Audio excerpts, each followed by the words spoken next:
Alors bonjour, cette fois-ci, je vous propose une vidéo sur l'histoire un peu de la petite Italie, comment ça s'est formé.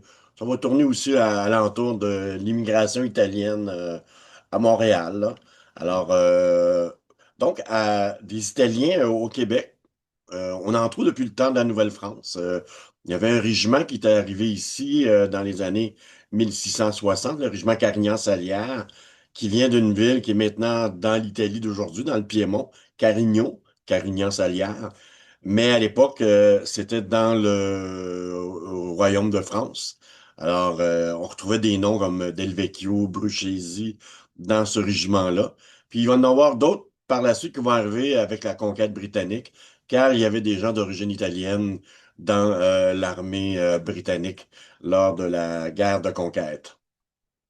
En Italie, il y a un élément déclencheur aussi qui va permettre le mouvement de la population, l'immigration. C'est en 1861, c'est l'unification italienne. Alors, il y a un des effets, sans rentrer dans les détails, c'est que la main-d'œuvre, elle peut bouger davantage à l'intérieur du pays et même à l'extérieur des frontières. Ça fait qu'à partir de ce moment-là, beaucoup d'Italiens qui quittent, mais qui reviennent souvent. Fait qu'ils quittent pour aller travailler et revenir au pays avec un capital. Des premières grandes vagues d'immigration vont arriver dans les années 1880 à peu près pour la communauté italienne, mais d'autres communautés aussi. Mais en 1871, par exemple, à Montréal, on compte 55 personnes qui sont d'origine italienne. C'est souvent des hommes seuls, qui sont des travailleurs manuels, ils sont aussi commerçants. On trouve beaucoup de statuaires, des gens qui font des statues. Et dans le Québec d'autrefois, où beaucoup d'églises, on est très pratiquants, on est très conservateurs. Alors, c'est des gens qui vont trouver du travail assez facilement. Alors, ils vont vivre surtout dans l'est de la ville. Et ils vont marier des Canadiennes françaises. Bon, ils sont fort charmantes, mais il n'y avait pas d'Italiennes aussi. Alors, ça n'enlève rien au charme des Canadiennes françaises. Il y a des familles qui se distinguent, comme les Carly, le père et le fils. Catelli aussi. Alors, ici, on voit la famille Carly. C'était des statuaires. Catelli, hein, quand on pense de produits italo-canadiens, on pense aux fameuses pâtes.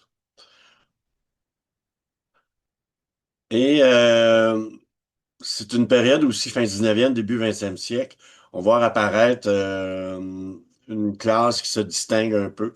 Donc, un premier Italien, Giovanni Dongani, qui va être le premier Italien à être diplômé en médecine en Amérique. Et il va y avoir un hôtel également qui va être un peu l'épicentre de la vie culturelle italienne à Montréal. Ça, c'est sur la rue Saint-Paul, dans le Vieux-Montréal, dans le coin du marché Bon Secours, hein. La plupart des Italiens viennent du sud, d'un milieu agricole. On pourrait répartir en deux vagues, celle d'avant l'arrivée au pouvoir de Mussolini, de 1876 à 1922, et la période après Mussolini, alors 1946 à 1976. C'est souvent en milieu rural, les terres agricoles sur plusieurs générations. Après, c'est l'être subdivisé après plusieurs époques, plusieurs passations. Ben, souvent, ça permet pas une rentabilité. Les Italiens qui arrivent ici, donc, ils viennent de plusieurs régions. D'ailleurs, à l'époque, on dit pas vraiment que je viens d'Italie. On va nommer la région. Peut-être au même titre qu'on pourrait dire, je suis Canadien, mais je viens du Québec pour dire, bon, ben, je suis francophone. Et même peut-être que je viens du Québec, mais je viens de Gaspésie ou je viens de Montréal, parce qu'il y a quand même une distinction entre les deux. Du moins, je pense que les gens de Gaspésie et les gens de Montréal pensent que oui. Alors, peu de gens viennent du nord de l'Italie. Il y en a quelques-uns qui viennent du Frioul. Ça, c'est le port de Montréal, où autrefois, ben, c'était l'arrivée des immigrants qui se faisait par le vieux port de Montréal. C'est pas pour rien que le boulevard Saint-Laurent, c'est le chemin de l'immigration. Les gens montaient vers le nord par ce chemin. Euh, la plupart des Italiens, quand ils arrivent ici, fin 19e, début 20e, ils espèrent retourner dans le pays avec leur capital.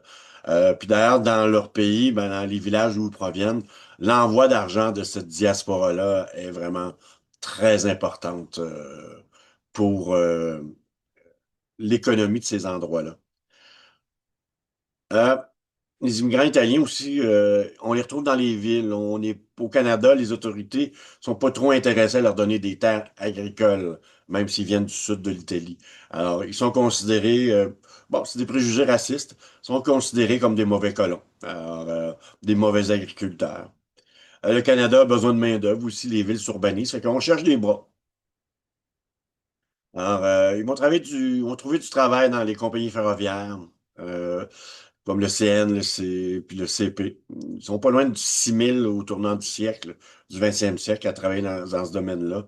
Donc, ils vont s'établir proche des gares, la gare Vigée, la gare Bonaventure. D'ailleurs, ils vont travailler aussi beaucoup dans les travaux d'infrastructure publique aussi, hein.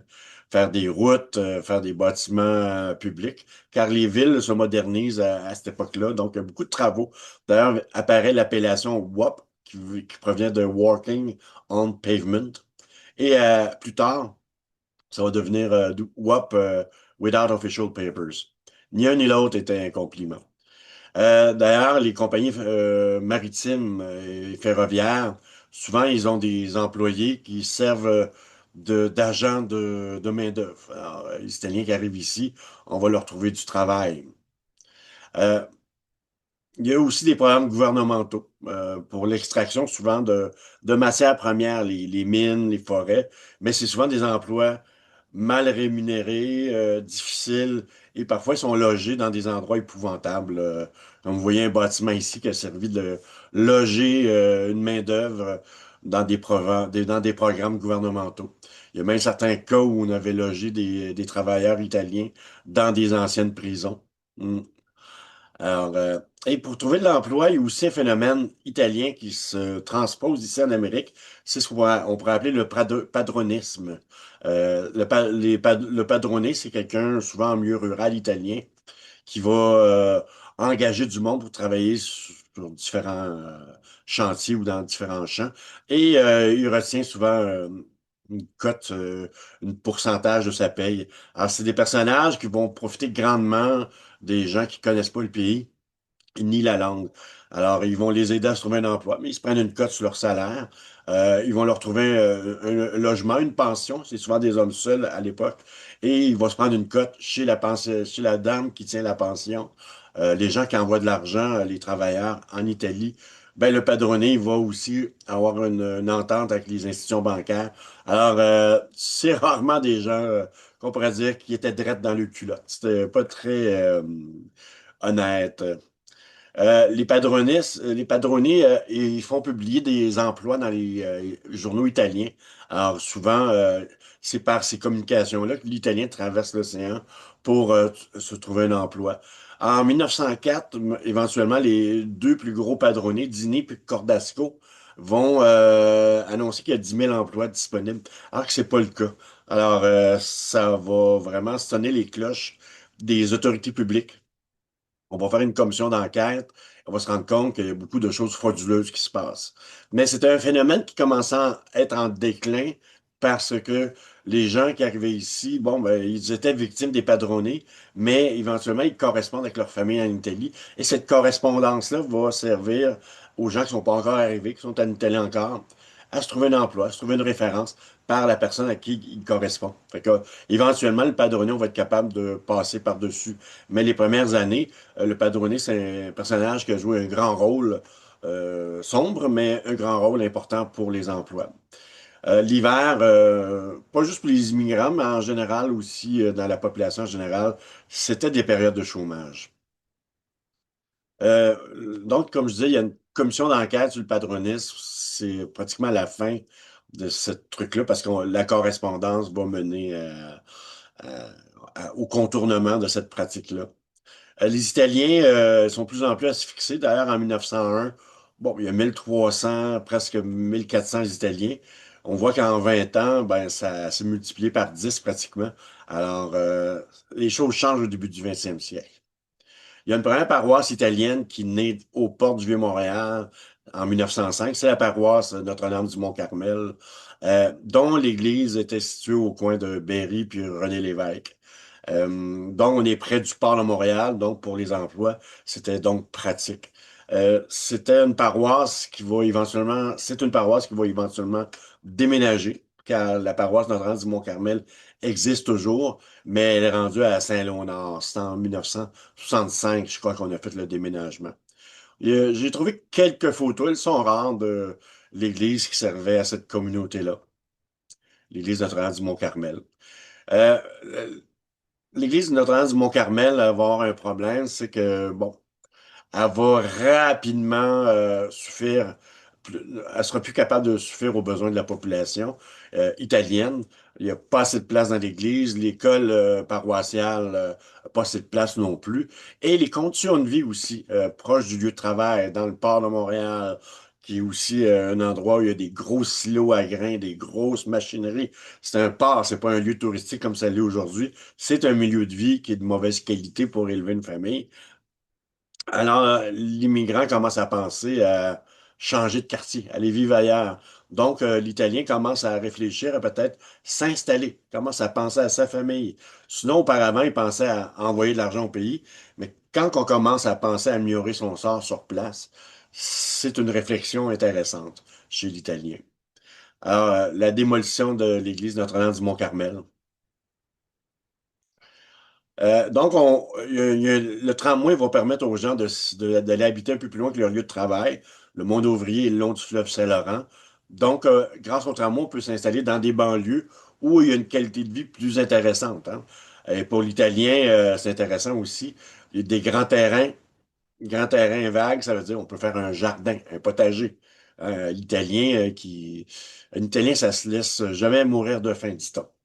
Alors, donc, ils vont fréquenter des paroisses canadiennes françaises où ils vont parfois avoir un espace ou un moment pour célébrer leur célébration, leur messe ou mariage ou baptême en italien. Alors, il y avait la paroisse Saint-Édouard où on voit la chapelle maintenant. Maintenant, vous avez l'église au coin de Saint-Denis puis Beaubien. On s'établit à Saint-Édouard, mais aussi dans le Myland. Vous avez l'église aussi Saint-Jean de la Croix qu'on voit ici, qui a été une église qui a été tournée en condo ces dernières années. Alors, on est rendu dans le nord de la ville, là, au cœur de l'île, on pourrait dire, dans ce qui est la petite patrie, Villeray, entre autres. Alors, on crée en 1911 la paroisse Notre-Dame de la Défense, la Madonna de la Difesa. Alors, c'est les gens qui habitent dans ce secteur-là, ils viennent souvent du Campobasso, où ils ont un culte, où ils croient à l'apparition de la Vierge qui a eu lieu dans une localité de cette place-là qui s'appelait la Difessa. Alors, c'est pour ça que la paroisse va prendre ce nom-là. Alors, on a une représentation de la première église Notre-Dame de la Défense, qui est située à l'emplacement actuel d'une école, l'école Notre-Dame de la Défense. On s'installe un peu comme on le peut, hein. Alors, des premières écoles italiennes apparaissent dans des espaces un peu pas fait pour ça, là. D'ailleurs, on trouve ça beaucoup dans d'autres groupes d'immigration, hein. Les premiers lieux de culte, les premières écoles, on pourrait dire, de fin de semaine, parce qu'ils vont dans les écoles anglophones ou francophones, mais les fins de semaine, ils vont dans les écoles de leur communauté. Alors souvent, c'est dans des appartements, à l'arrière d'un commerce, des choses comme ça. Alors, c'était avec les moyens du bord. Euh, En 1913, la paroisse Notre-Dame-de-la-Défense dessert 8000 personnes. Dès son ouverture, ça amène le déclin, là. Les Italiens sont en train de quitter Notre-Dame du Mont-Carmel. Donc, on peut voir en bas là, les paroissiens qui allaient à Notre-Dame du Mont-Carmel passent de 5000 à 4000 en 10 ans. Un signe que l'Italien n'est plus un ritornati, c'est-à-dire qu'il gagne de l'argent en espérant retourner chez lui, c'est qu'il commence à se préoccuper de l'enseignement qu'on fait à ses enfants. D'ailleurs, on se plaint qu'on n'a pas de service en retour des taxes scolaires qu'ils payent et ils présentent également des candidatures à des élections de commission scolaire. Ça, c'est des signes que l'Italien commence à penser, ben, je retourne pas chez nous, je vais m'établir. Quand c'est un réflexe de l'immigrant, quand il se mêle de politique un peu et d'affaires publiques, ben, souvent, c'est pas le réflexe d'un immigrant.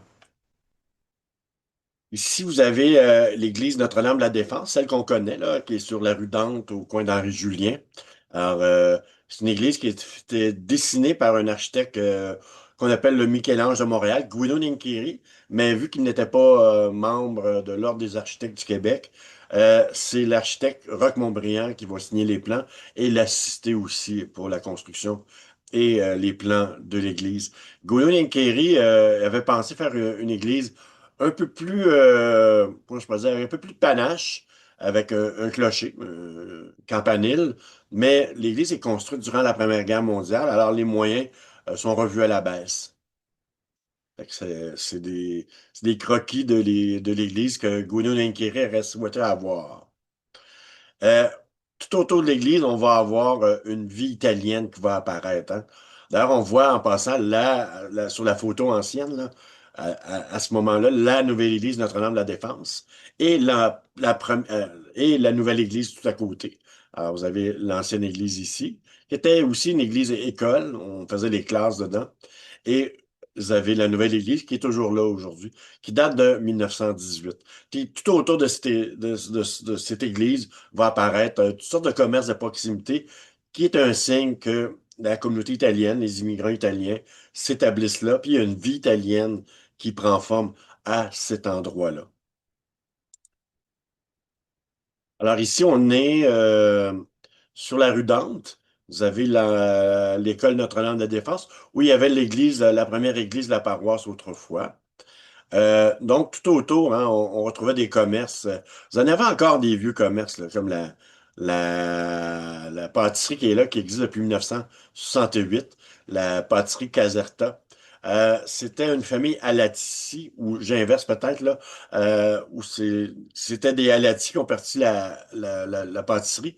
Les Caserta l'ont acheté, mais ont décidé de garder le nom des gens qui avaient parti le commerce à l'origine. J'inverse peut-être. C'est peut-être les Caserta, puis c'est les Alati qui ont conservé le nom. Mais c'est soit l'un, soit l'autre. Donc, on va voir apparaître toutes sortes de commerces.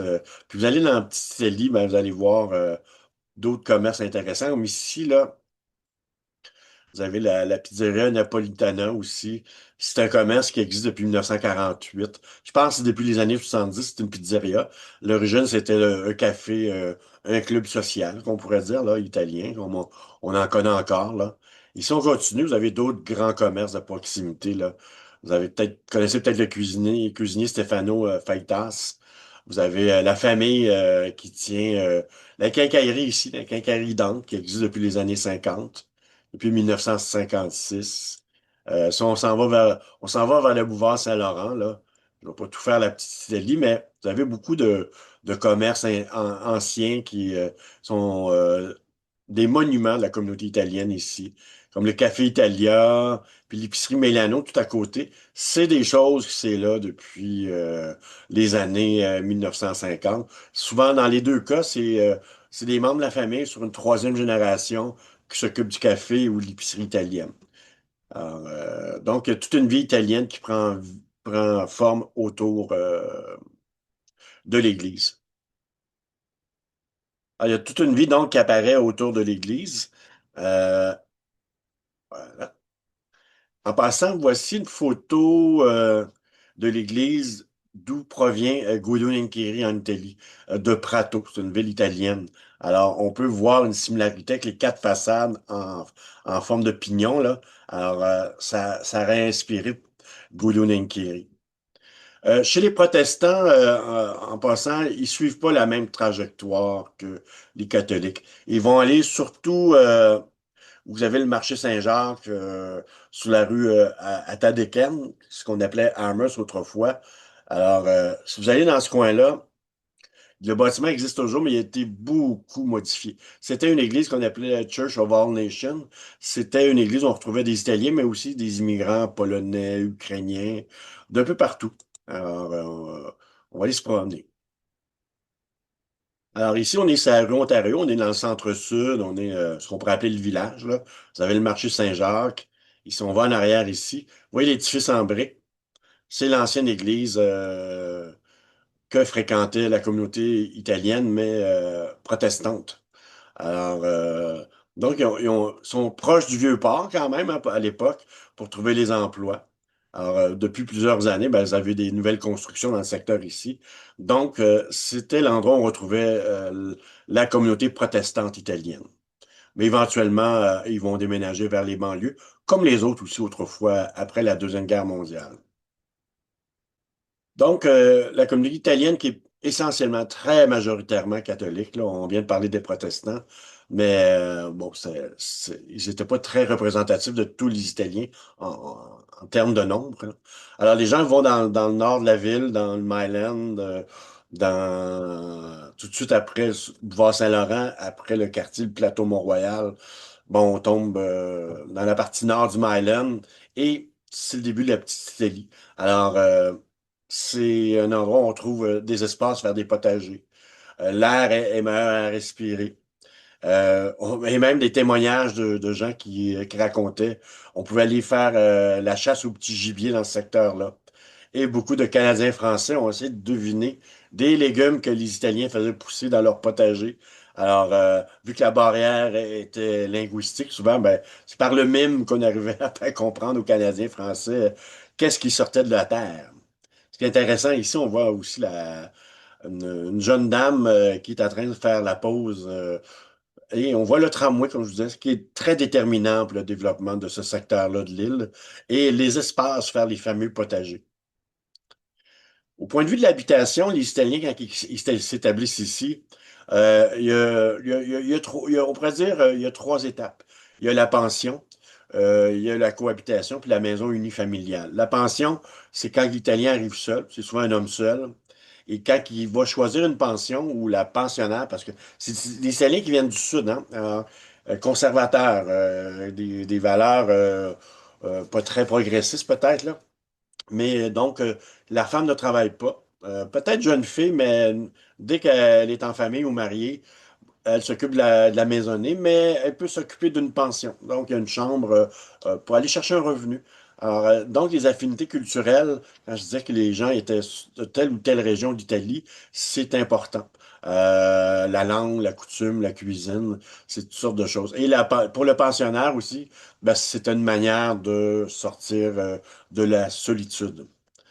Il y a des pensionnaires, des fois, pas des pensions où il y a des gens qui dormaient là le jour, des gens qui dormaient là la nuit. Alors, il y a certaines pensions lors de recensement. Combien il y a de gens ici? Ah, il y en a 30, 40, 60, je sais pas.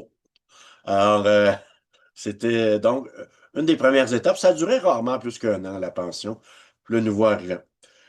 Souvent, un jeune couple ou deux jeunes couples pouvaient vivre ensemble sans enfants.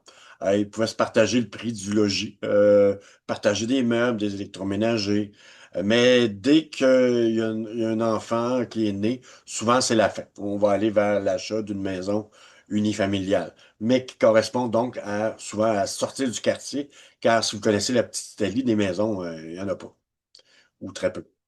La maison unifamiliale, c'est aussi la dernière étape, qui est la confirmation que mon mouvement d'immigration est fait. J'ai acheté une propriété, c'est à moi, hein. Puis d'ailleurs, souvent, si vous voyez des lions blancs placés à l'entrée d'une maison, c'est pas absolu, c'est pas toujours vrai, mais beaucoup d'Italiens l'ont fait, disant, ça signifie que j'ai payé ma dernière hypothèque, je suis chez moi. Mon mouvement d'immigration est complété. Les épiceries, tantôt, on a parlé tantôt de chez Milano.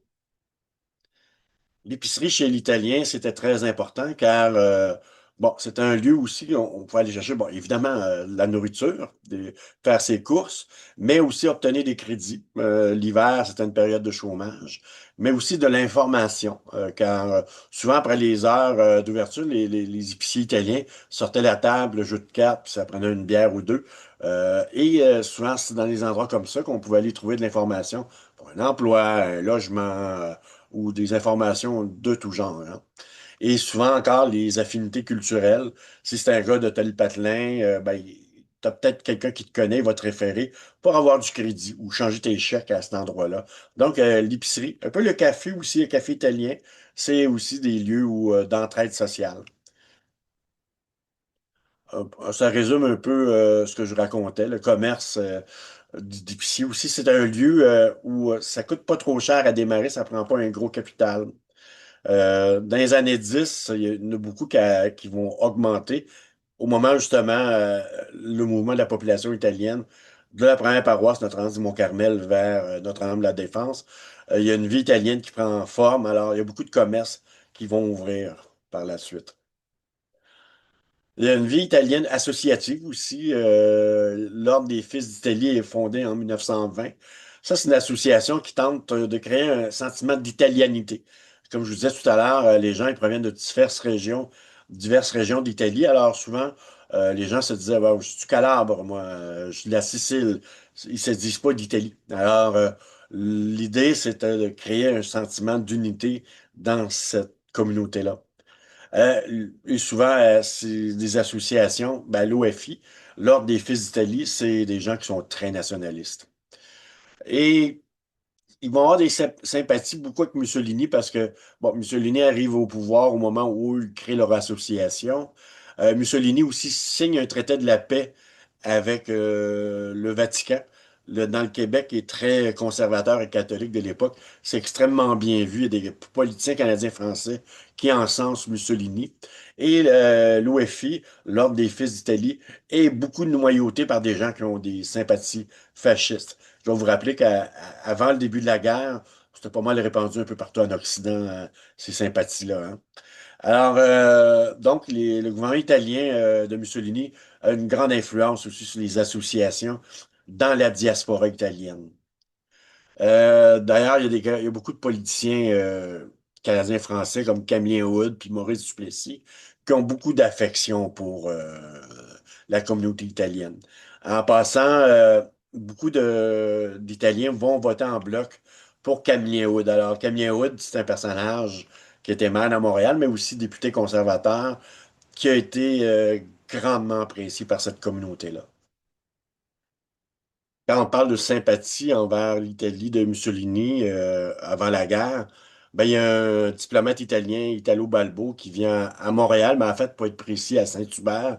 Il est accueilli avec tous les honneurs, le tapis rouge y est déroulé. Alors, comme je dis, la sympathie envers le régime italien à l'époque fasciste était réelle.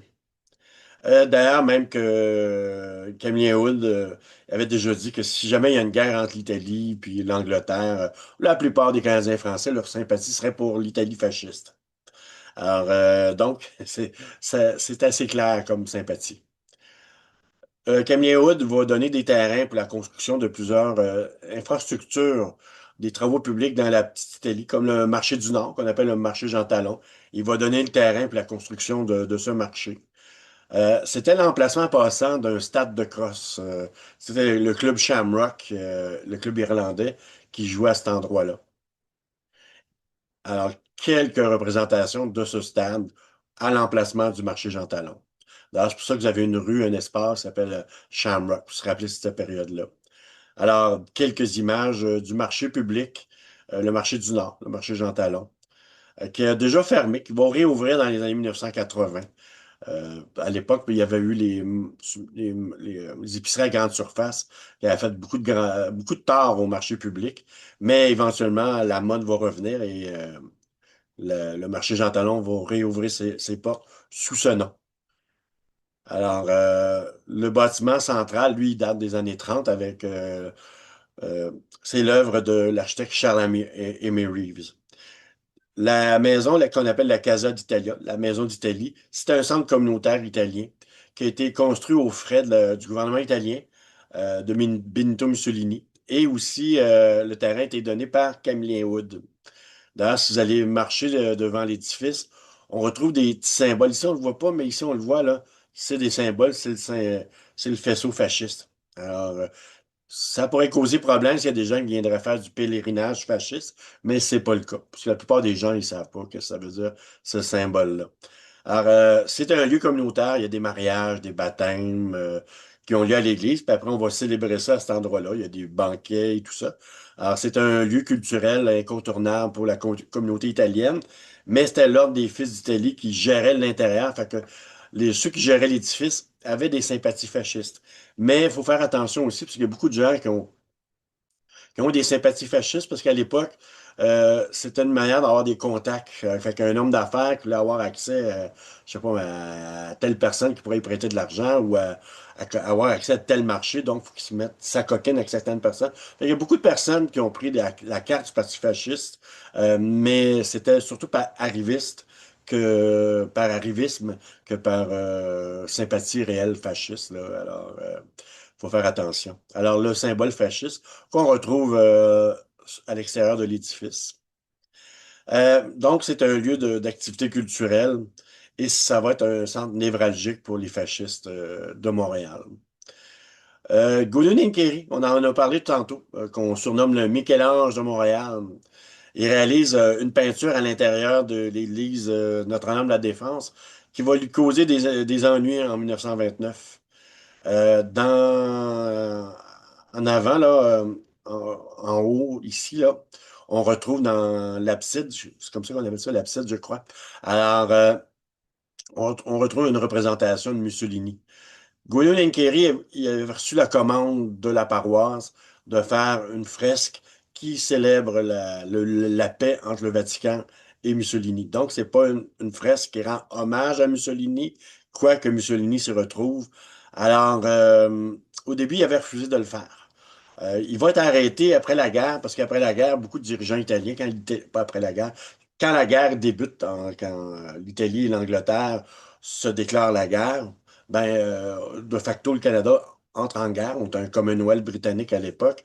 Alors, beaucoup de dirigeants italiens vont être arrêtés, comme Guido Lencheri, car on pensait qu'il y avait des sympathies fascistes pour avoir reproduit Mussolini.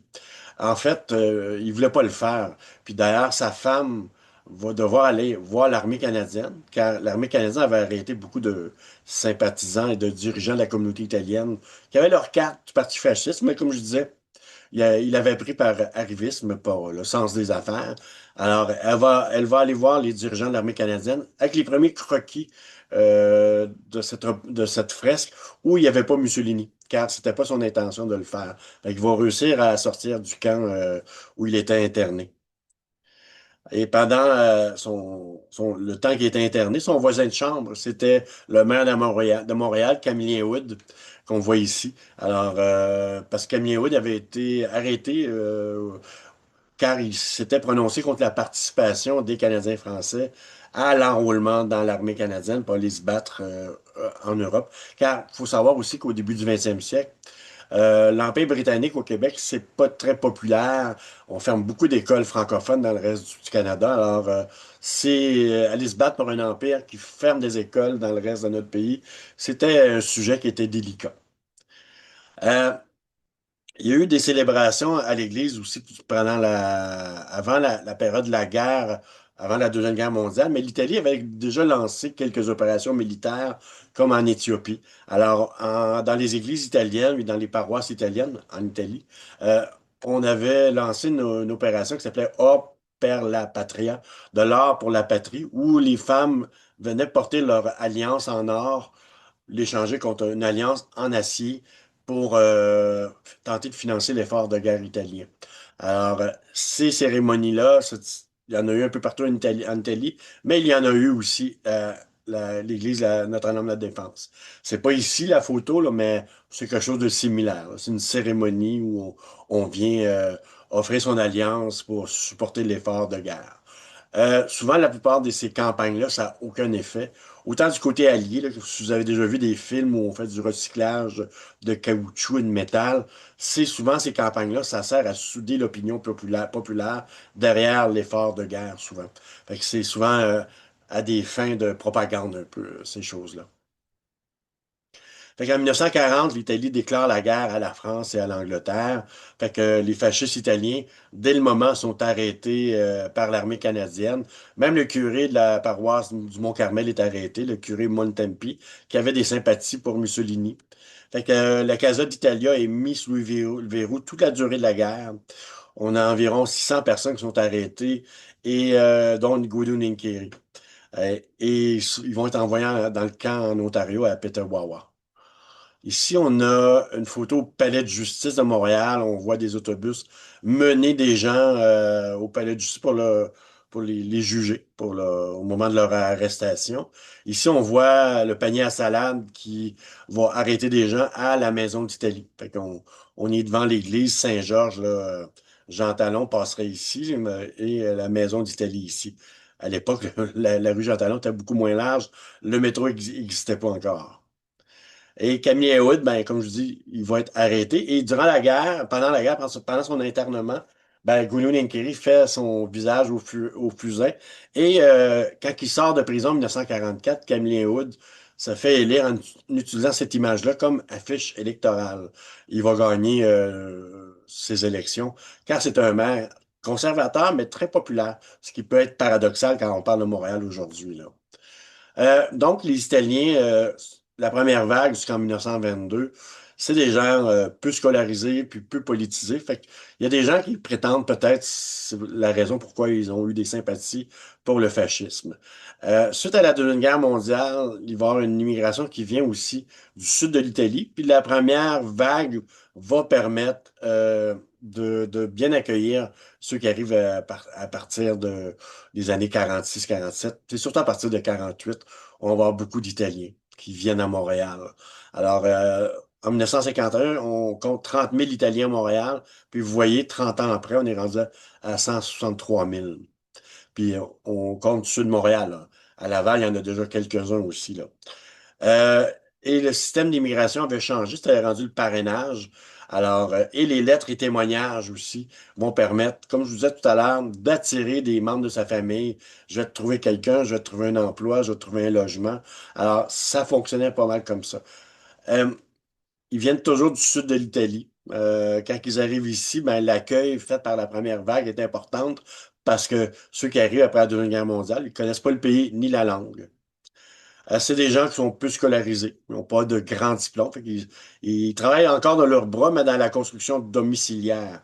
Il y a un baby boom après la Deuxième Guerre mondiale. Alors, ils ne travaillent plus dans des travaux publics comme les routes ou les bâtiments d'utilité publique, mais dans le domiciliaire.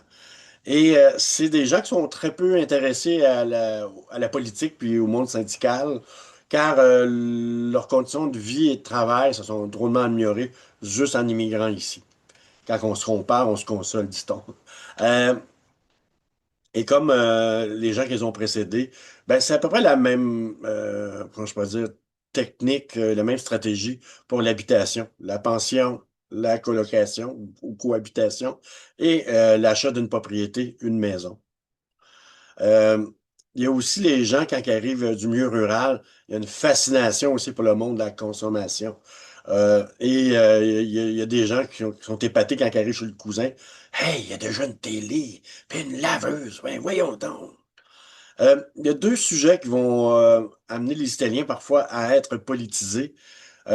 L'Église catholique avait à Montréal, dans les paroisses italiennes, là, Notre-Dame du Mont-Carmel puis Notre-Dame de la Défense, suggéré qu'on hausse la dîme. Beaucoup d'Italiens qui vont menacer, ah oui, ben nous allons donc aller à l'Église protestante. Et l'idée d'augmenter la dîme va tomber à l'eau. Alors, il y a eu une mobilisation là. Et plus tard, la question linguistique. Si vous avez un certain âge, comme moi, j'approche la soixantaine. Oui, je suis si jeune, mais non, ouais, je m'en vais vers mes 60 ans. Mais la question linguistique, ça a été délicat dans les années 60-70. C'était les années où on va voir apparaître des lois linguistiques, comme la loi 101. Euh, il y a un événement important aussi au point de vue de l'urbanisme qui va avoir un impact, c'est l'arrivée de l'autoroute métropolitaine.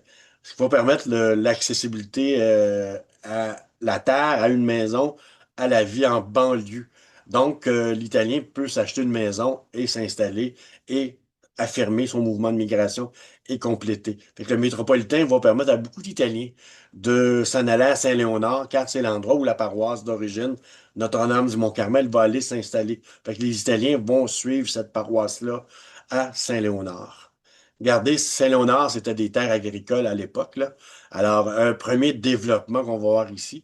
Ça, c'est pas des Italiens, c'était une coopérative d'habitation à la fin des années 50, début 60, qui apparaît. Et c'est les premiers développements, on pourrait dire, de banlieue, une vie urbaine, car Saint-Léonard, jusque des années 50, c'est un milieu agricole. Ouais.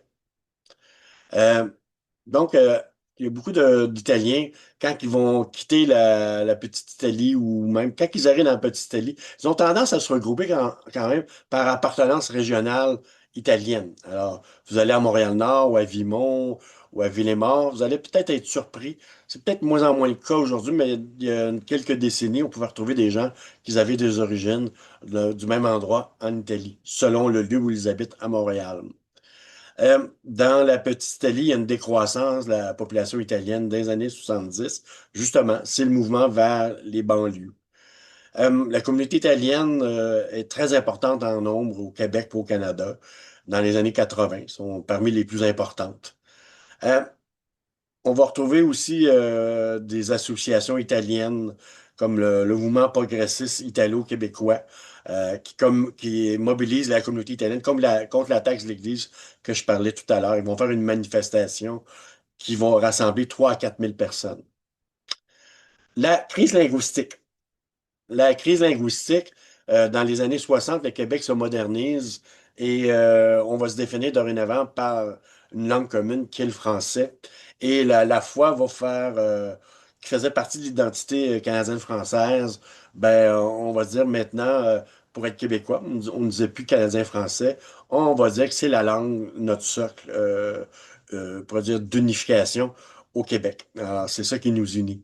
Alors, donc, il y a beaucoup d'Italiens qui vont quand même être confrontés au faire au choix. On va-tu à l'école en français ou en anglais? Il y a les gouvernements de l'Union nationale et du Parti libéral qui vont tenter des lois qui sont que des incitations à aller étudier en français. Et il va falloir attendre 1977, l'année précédente, en 76, le Parti québécois arrive au pouvoir, pas arriver avec des lois et des règles qui forcent, qui vont être coercitives pour amener les Italiens et les enfants immigrants dans les écoles francophones. D'ailleurs, avant les années 60, beaucoup d'Italiens envoient leurs enfants dans les écoles catholiques francophones, mais quand ils vont voir que le sort économique, leur sort s'améliore pas, ils vont aller vers les écoles protestantes anglophones. Alors, c'est intéressant de voir ces tensions-là et comment ça va, qu'est-ce que ça représentait à l'époque. En 68, à Saint-Léonard, il y a une élection scolaire et c'est un groupe qui est en faveur de la francisation de l'enseignement qui gagne les élections et on va avoir des parents italiens qui vont participer à une rencontre de commission scolaire où ça va brasser. Des Canadiens français et des Italiens qui sont pas d'accord, ça risque toujours d'être un peu le fun. Alors, on va dépêcher des policiers, la bagarre va éclater. Et en réponse, ceux qui avaient gagné les élections scolaires, le mouvement d'intégration, le MIS, le mouvement d'intégration scolaire, va organiser une manifestation dans Saint-Léonard où ça va plus que brasser.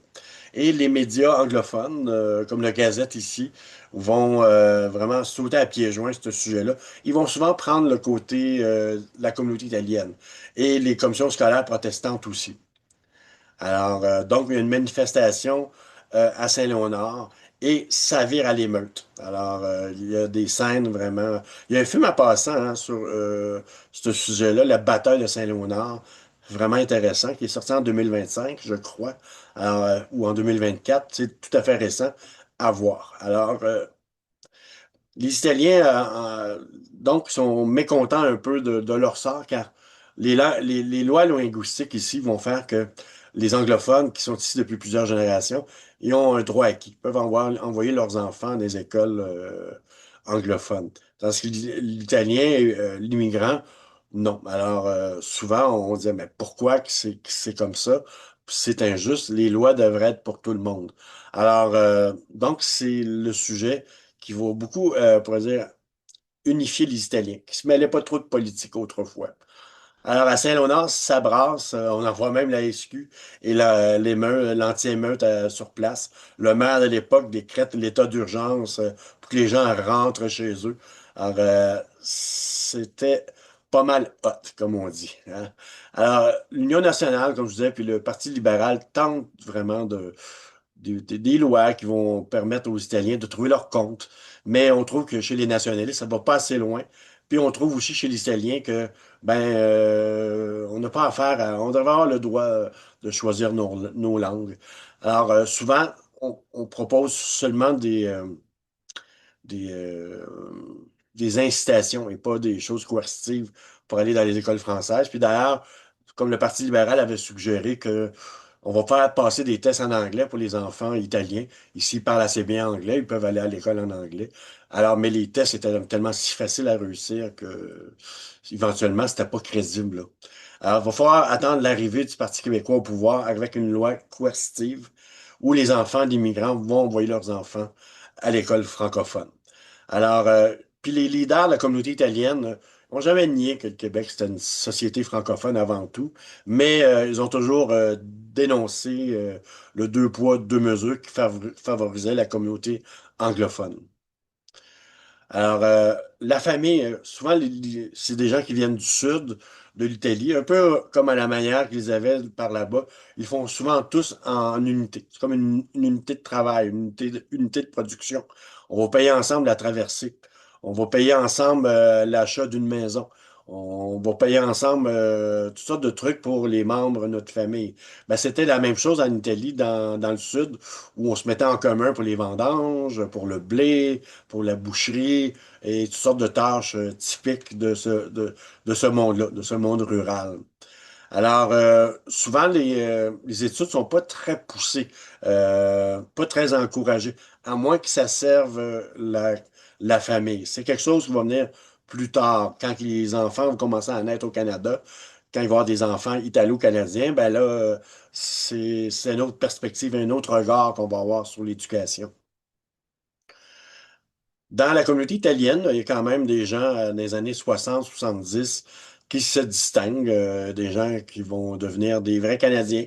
On a quelques noms ici là, qui sont peut-être familiers pour vous. Des stations d'essence qui n'existent plus, je pense, Fina, hein, je pense que non. Alors, c'est des Italiens qui avaient parti ça, des immigrants italiens. Il y avait des stations d'essence de cette chaîne-là un peu partout au Québec. Vous allez dans la petite Italie, ben, la communauté italienne n'y réside majoritairement plus, mais il revient pour des événements, pour aller à l'église Notre-Dame de la Défense, pour un mariage, des funérailles, un baptême, ou sinon pour aller à l'épicerie, ou sinon pour aller voir un film, car vous savez, il y a un parc qui s'appelle le parc Dante. À cet endroit-là, il y a des projections de films en plein air, des fois. Alors, il y a toute une vie culturelle. D'ailleurs, si vous pouvez suivre la petite Italie, pas suivre la petite Italie, mais il y a un événement, c'est la semaine italienne. C'est à la fin de l'été. C'est toujours plein d'animations, la petite Italie à ce moment-là. Puis les Italiens ont un sens de l'humour exceptionnel, je trouve. Je crois que c'était en 2018, c'était l'Euro ou la Coupe du Monde. La Coupe du Monde. L'Italie avait perdu en qualification contre la Suède et les Italiens souhaitaient bonne chance à tous, mais sauf à la Suède. J'avais trouvé ça bien drôle. Vous savez, pour ma présentation, j'ai lu quelques ouvrages, dont ceux-ci. Alors, celles-là se trouvent en bibliothèque, dans la librairie même, Bruno Ramirez. C'est vraiment l'œuvre la plus intéressante. Celle-là est un peu pointue parce qu'elle porte sur les Italiens qui viennent du nord de l'Italie. Mais on aborde des thèmes qui sont quand même similaires dans bien des sujets. Il y a une vieille œuvre aussi faite par Paradis et Poulain et Paradis et Pinchot, pardon. Euh, et c'est dans les premiers livres qui ont été faits dans les années 80 sur le sujet. Il y a un film aussi qui s'appelle, c'est un documentaire joué aussi avec des comédiens. Il y a Pierre Curzi qui est là-dedans. Alors, beaucoup d'acteurs qui sont d'origine italienne, qui sont nés ici. Mais ce qui est amusant, Pierre Curzi, il parle pas italien du tout. Il a dû parler, il a dû l'apprendre en phonétique pour ça. Alors, et dans ce film-là, c'est vraiment intéressant. Par exemple, il y a des entrevues, des films d'archives qui datent d'il y a longtemps. On voit des vieux monsieur italiens qui arrivent aux douanes, qui expliquent qu'ils arrivent aux douanes canadiennes, puis on leur demande de montrer leurs mains pour voir si ça fait de la corne sur leurs mains, pour voir si c'est pas des poussées de crayon dont on n'a pas besoin, ou des gens qui sont prêts de travailler avec leurs bras. Fait que voilà, en espérant que ça vous a plu, ce survol de l'histoire de la communauté italienne. Là, cette vidéo-là est faite, le mois de février commence, Et je suis en train de préparer mon calendrier de visite guidée pour l'année 2026. D'ailleurs, j'en offre même l'hiver maintenant. J'ai décidé de ne pas chômer l'hiver. Alors, pour ceux qui ne sont pas frileux, vous pouvez venir marcher avec moi. Mon calendrier de visite est disponible sur mon site web. Et voilà, j'espère que ça vous a plu. Salut!